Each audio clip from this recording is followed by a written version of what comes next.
Kadama TV. Kadama agenda tuwa ku magezi agamba nti bw'ogenda mu famire n'osangamu bakozi banno batakwagala agenda kutuwa ku magezi kiki ky'oyinza okukola era ye yakola atya. Agamba obuzibu buno yali abuyiseemu n'agenda mu famire n'asangayo omukozi atamwagala naye bye bino ebintu ebimu bye yakola okubeera nga yasobola okuwangula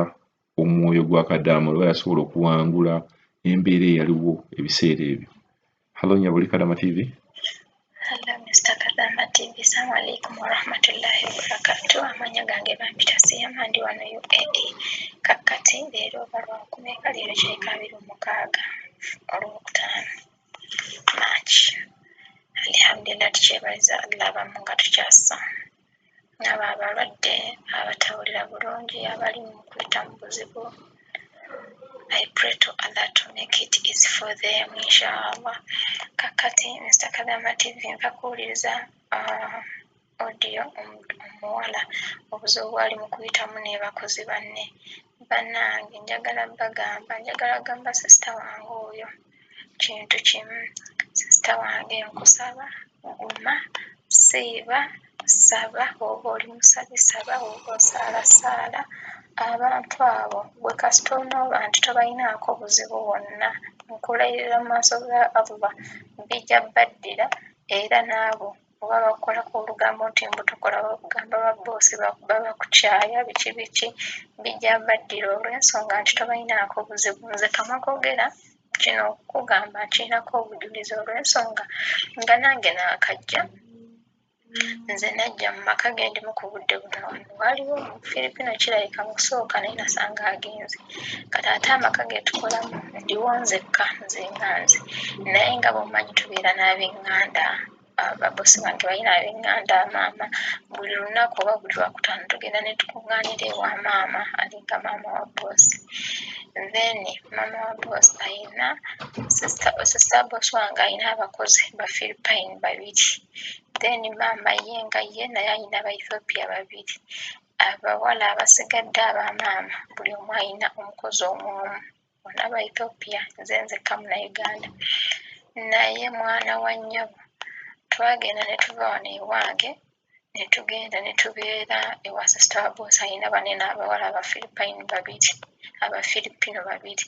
ng'ewange bali mu kurenovating engaya era nga balongoosaayo. Bannange nze bali abawala bancunya kati ali nekigenda nekibeerawo nti abaana be nasangawo bakuzeekuzeemu bambi omuto wa myaka 4 omulala wa myaka 6. Kati omuto ow'ena nze nga tanjagalirako ddala yadde n'akatinitini awoza kimu ayagala oli omukozi omukadde abaddewo. Kati baneeno nze be nasangawo buli lunaku baba bamugamba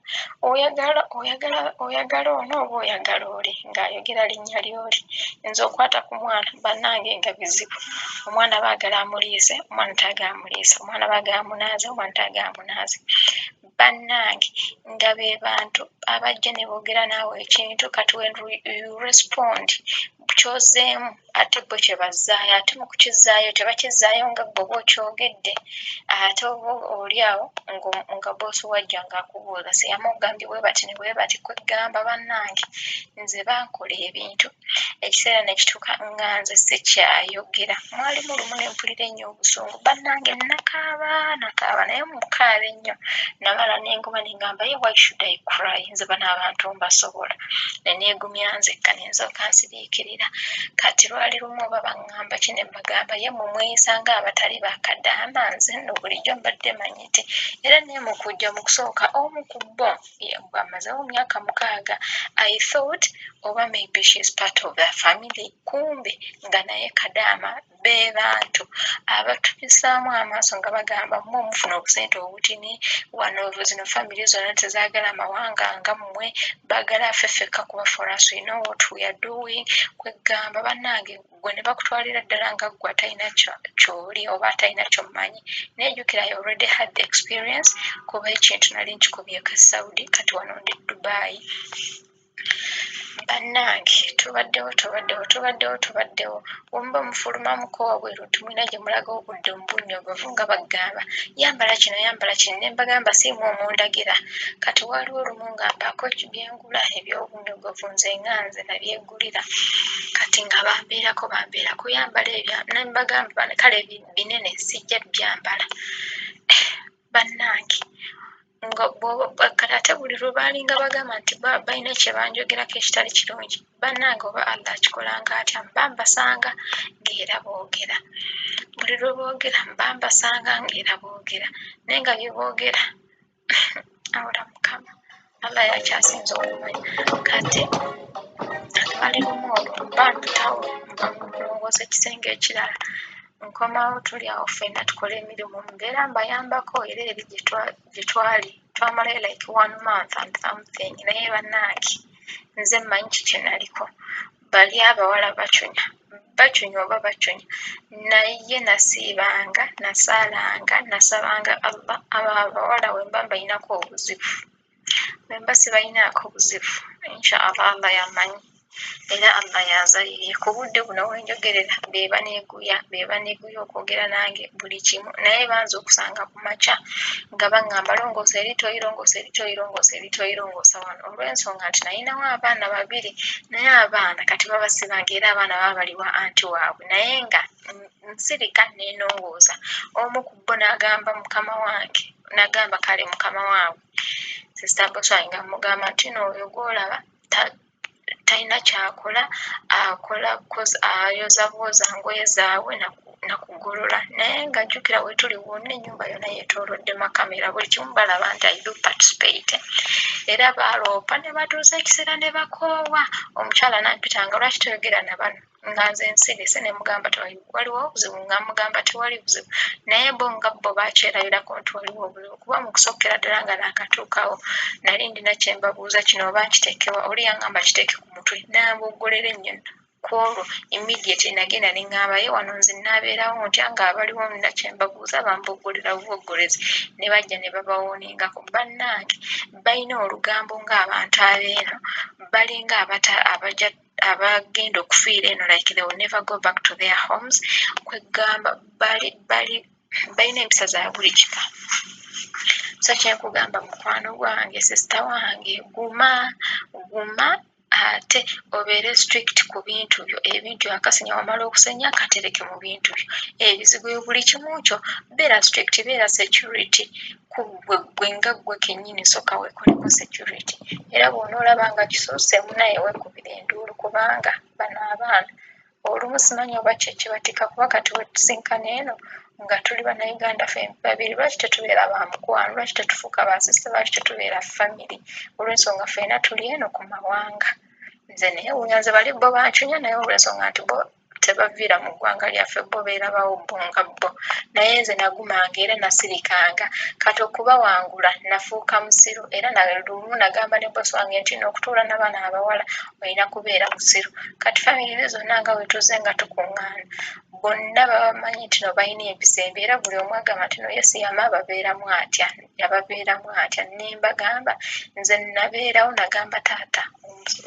kale alinga baba omukulu nze abansasula ssente bakadde ba bosi wange ne mbagamba nze abo babeeramu nakufuuka musiru bo babeere waggulu nze mbeere wansi that's the only way I can win these people era omusajja yaŋŋamba siyama oli mugezi that is it kyokka kye nabagamba ate nga nze niwe bankola ki si nti mbu nina kudduka ndoope nedda kati bo baloopa ate ne baba ne bakoowa ate nga balaba niwe baloopa nze tebalina kye bankola nsigala ndi very firm nsigala neekolera ebintu byange as usual nga bwendi kubanga nze manyi kikyendi I already have experience I know what to do kwegamba lumu bagenda ne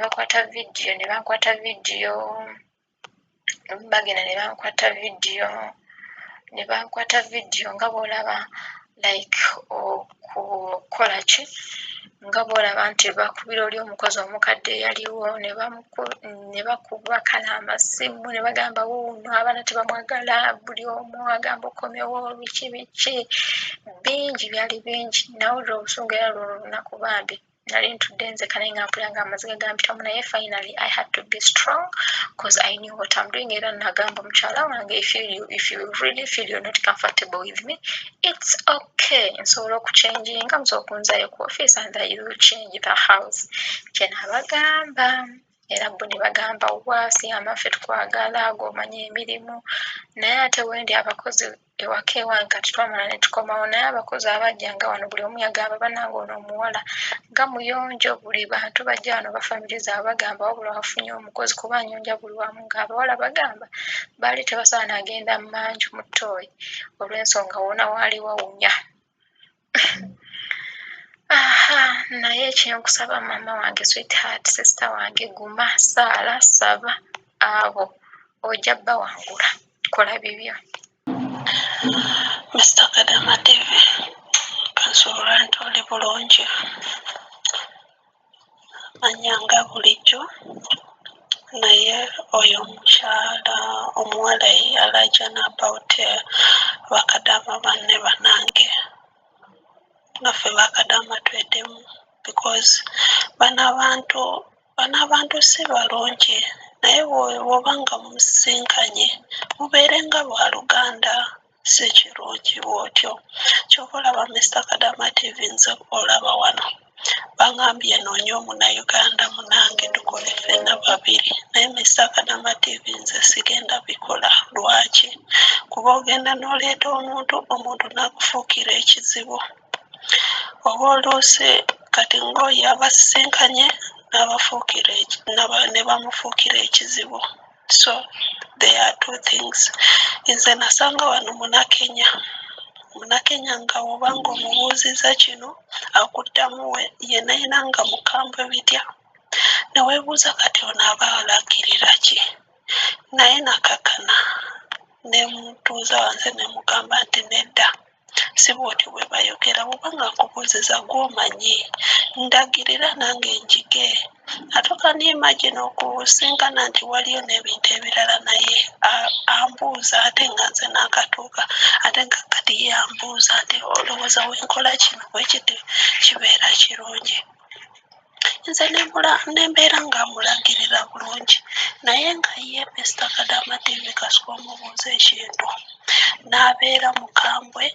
yenayena n'akyusa feesi omumwa ne guwanvuwa neweebuuza bannange kuba nze nali mmanyi oluswayiri nga tukwatagana bulungi nga naye amanyi oluzungu naye ng'oluzungu lwoluusi lufuufu mukko nga oluusi ebirala tobitegeera n'abakama bange oluusi nga tebabitegeera nga nze ate nze narratinga babuuza nze gundi oyo ayogedde ki then I narrate to them kyaba akoze ki kyaba agambye naye Mr. Kadama TV nze ebintu by'okuleeta omukozi nze byanko nze sikyayagala saagala nakwagala wakiri ngenda kubeera wano nemenyeka n'emirimu gyange kati ngajja omukazi yaŋŋambye nti ne bwe ndeeta bakadama babiri ne lusisinkana wantu wonna nga wakyaku nze nyiiga era twagezaako nga tuli babiri ng'omukazi atunyigira buli ssaawa ng'atubokkolera kuba tuli babiri naye wano ndi bw'omu manyi wano leero wenkola enkyawu bwotyo ne bwemaliriza ennaku 2 nga simaliriza emirimu egyo nze kenyini manyi engeri gyekutetenkanyaamu newankubadde ng'ennyumba nnene nnyumba erimu fuloozi 2 then mu ruumu yange waggulu yekakookusatu akasembayo naye manyi w'okulongoosa leero manyi w'okulongoosa enkya neeruusi endala amaliriza n'ewiiki emu nga sirongooseza kuba tebazikozesa obanga bagenyi bagenda kujja nendyoka mbeerako n'emirongoosa byonna naye abaana tewali nnyo abaana bonna bantu bakulu bavubuka bakulu naye nga kyo Mr. Kadama TV Uganda bannaffe batufuukira ebizibu n'okusinga nga bw'okirowooza si bokka n'Abafiripini bonna abaana kasosanga oluusi naawe n'oyo akusanze nakufuukira ekizibu naawe oba oluusi akusanze akufuukira ekizibu naawe obanga omusanze oluusi n'omufuukira ekizibu kati ebintu ng'ebyo nze simanyi byakukola omala gayambe nti eriiso ly'ente linaakuwa amata naye omuntu ye tasobola kusiima kyoba olaba ngamba sisita wange kyakola asooka agumiikirize oluusi bajja kumala bajja kumala bakakane. That is like temptation is done asooka kulaba oli munafu oba nedda, so what she should do asooka agumiikirize walaba nga kimususeeko ddala byonna bye bali kumukola bajja kumala babikoowe naye bw'obanga byeyongeddeyo asooka akoleyo something like 3 months to 4 alabe engeri weekiri obanga kisusse nnyo nga kiyiseeko nga 5 months abasaba abamutwale mu ofiisi ekyo kyokka kye nsobola mugamba bambi naye nga kibi bannayuganda bannaffe obanga munnamwe bamuleese obanga baleese munnamwe bannange temubonyabonya bannaamwe kuba mumanya embeera y'ewaffe ffenna tuli bantu namwe temufuuka nga banno abantu bano abantu bali ivo temufuuka ngabo temubeera ngabo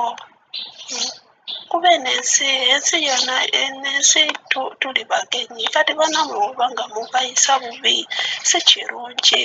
oluusi oyo gw'oyisa bubi enkya yagenda kuyamba kuba tomanye enkya tewali amanye enkya okujjako Katonda tomanye enkya ekigenda kutuukako omubonyabonya naye ng'enkya yagenda okuyamba. Bannange bannayuganda bannange tukyuse ku mpisa tukyuse mu kweyisa. Kale Mr. Kadaama TV nze mpulira ennaku